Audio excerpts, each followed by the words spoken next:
Iya, iya, sudah 3. Sekarang 21, Pak. Terima kasih pimpinan. Assalamualaikum warahmatullahi wabarakatuh.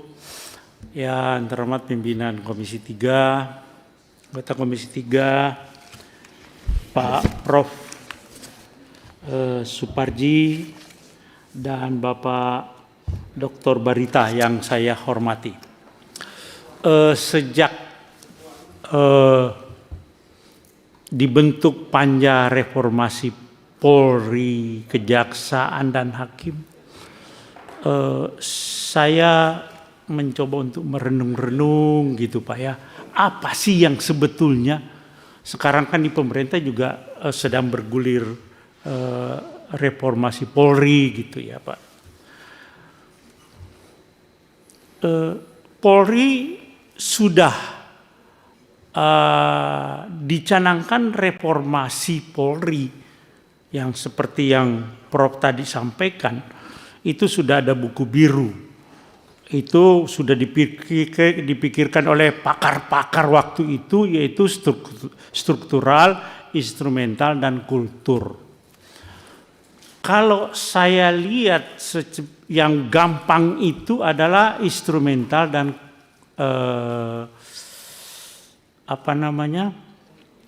yang susah itu kultur, Pak. Ya, struktur tadi itu gampang. Sekarang juga Barreskrim jadi bintang 3 juga nggak ada masalah. Asal diusulkan dengan segala macam pengkajian jadi. Tapi kultur ini termasuk kejaksaan, Pak. Nah sekarang begini. Ada orang yang berpikir radikal. Udah itu polisi dipensiunkan semua. Itu radikal, Pak. Pensiunkan satu generasi. Dipotong itu supaya dari generasi ke generasi itu tidak ada diturunkan yang negatif gitu loh Pak. Karena kalau lihat seniornya begitu, dia juga ikut begitu. Nah, untuk kita mendapatkan reformasi yang cepat, itu mungkin kita harus skala prioritas, Pak. Seperti yang disampaikan oleh Pak Riwanto tadi, yang disampaikan Pak Riwanto itu kan, dan hasil penelitian, Pak, reserse itu yang paling besar menyumbang citra yang buruk. Ya termasuk kejaksaan juga begitu, Pak, memainkan kasus. Pengacara pasti ngerti betul itu. Jadi Pak,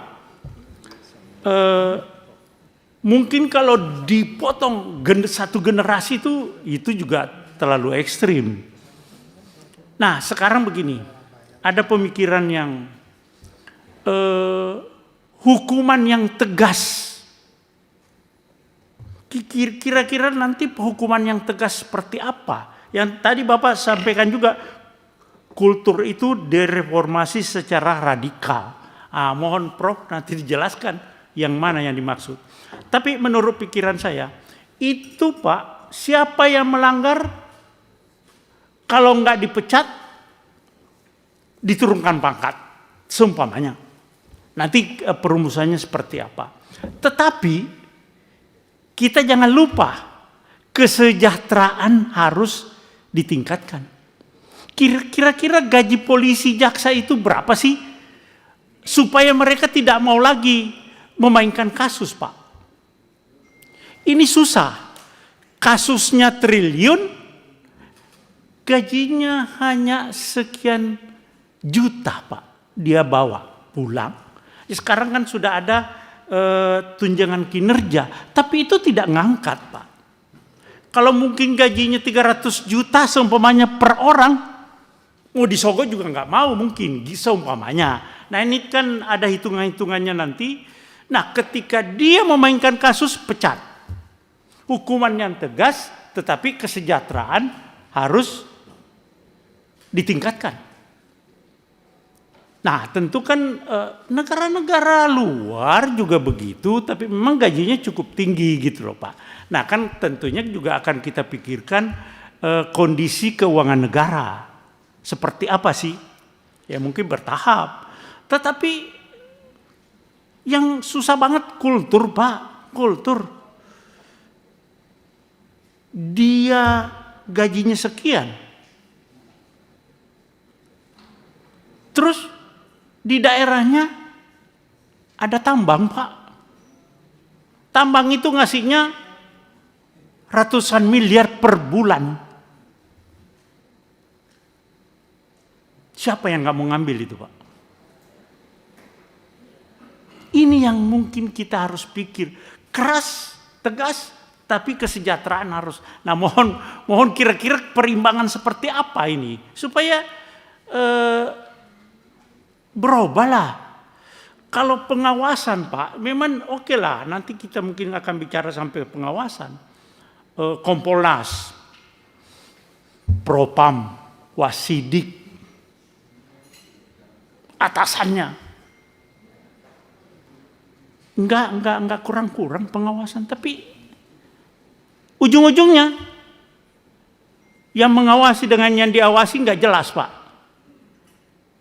Wasidik tempat melegalkan titipan-titipan di situ. Enggak jadi wasidik lagi. Gimana ini? Iya kan, Pak?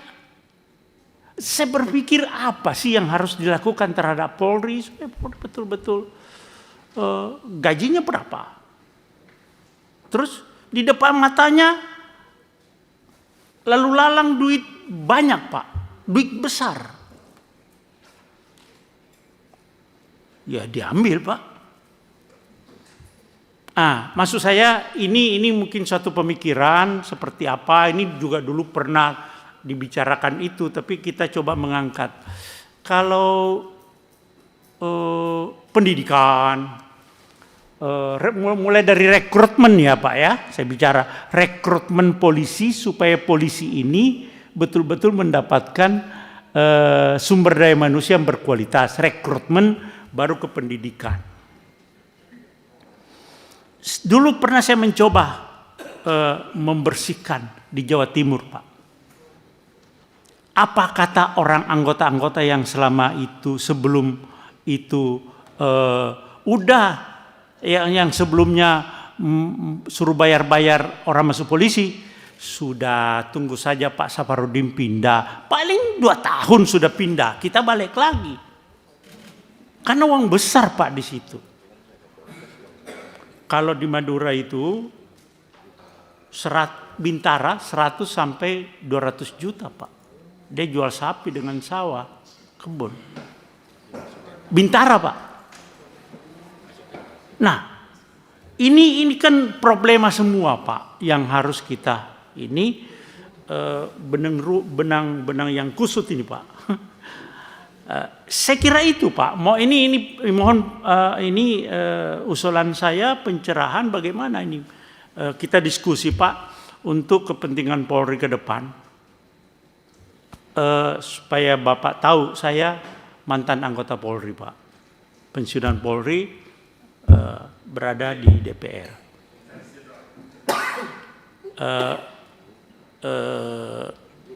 Saya pernah menjadi polisi, tapi tidak kebangetan seperti ini gitu loh, Pak. Tidak kebangetan, Pak. Bapak boleh cek. Saya latar belakang saya pernah jadi Kapolres di Surabaya Timur. Saya pernah Karopers, Kapolres Jakarta Barat. Kita sudah berusaha untuk memperbaiki, Pak. Tapi ya bolak-balik begitu. Kapan kita bisa? Tentunya juga memang ada yang berpikir ya reformasi kultur, tapi gajinya nggak cukup, mau gimana Pak? Mereka hidup di kota-kota besar. Saya kira itu Pak, yang ini nanti mungkin diskusi kita akan lebih berlanjut nanti. Terima kasih.